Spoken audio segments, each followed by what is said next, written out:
यवतमाल वाशिम लोकसभा क्षेत्र के लिए हिंद राष्ट्र संघ के आधिकारिक उम्मीदवार अमोल कोमावार ने यवतमाल में आयोजित एक संवाददाता सम्मेलन में नागरिकों को संबोधित करते हुए बोले कि बेरोजगारों की स्थिति बहुत खराब है। हर चुनाव में उन्हीं मुद्दों का जिक्र होता है, लेकिन उन पर अमल नहीं होता।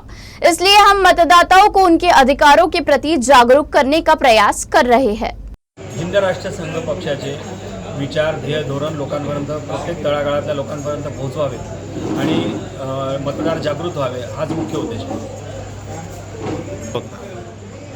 याला राजकीय उद्देशाने न बघता मी सामाजिक दृष्टिकोनातून बघतो, जेणेकरून लोकांमध्ये जनजागृती निर्माण होऊन सत्तेवर येणारा जो व्यक्ती आहे तो अतिशय सुज्ञ आणि चांगला व्यक्ती यावा आणि सत्ता पालट होऊन लोकांना जे मतदान करताना विचार करून जातात त्यांचे उद्देश सफल व्हावे आणि लोकसेवक या नात्याने त्यांच्या प्रोटोकॉलमध्ये जे जे उद्देश येतात ते प्रामाणिकपणे, इमाने इतबारे आणि राष्ट्र मजबूतीकरणासाठी आणि राष्ट्र प्रगत होण्यासाठी त्यांनी सफल करावे, यासाठी हा मुख्य उद्देश आहे। ही निवडणूक अतिशय तिरंगी लढत आहे। प्रत्येकजण आपापल्या पद्धतीनं जे काम करत आहेत अतिशय चांगल्या पद्धतीने काम करत आहे, परंतु आमचे थोडे उद्देश वेगळे आहेत आणि त्यानुसार आम्ही समाजामध्ये काहीतरी वेगळ्या पद्धतीचा बदल करू इच्छितो आणि जे काही पक्षामध्ये आत्तापर्यंत पक्षांनी जे काही केलं परंतु ज्याची उणीव भासत आहे त्यासाठी आम्ही समाजामध्ये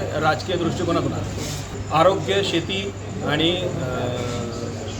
शेती, आरोग्य आणि शिक्षण हे मूलभूत मुद्दे घेऊनच आम्ही मतदारांपर्यंत गेलो। ना धर्म ना जात, सिर्फ मानवता की बात हा अजेंड्यावरच आम्ही लढाई चालू आहे आमची।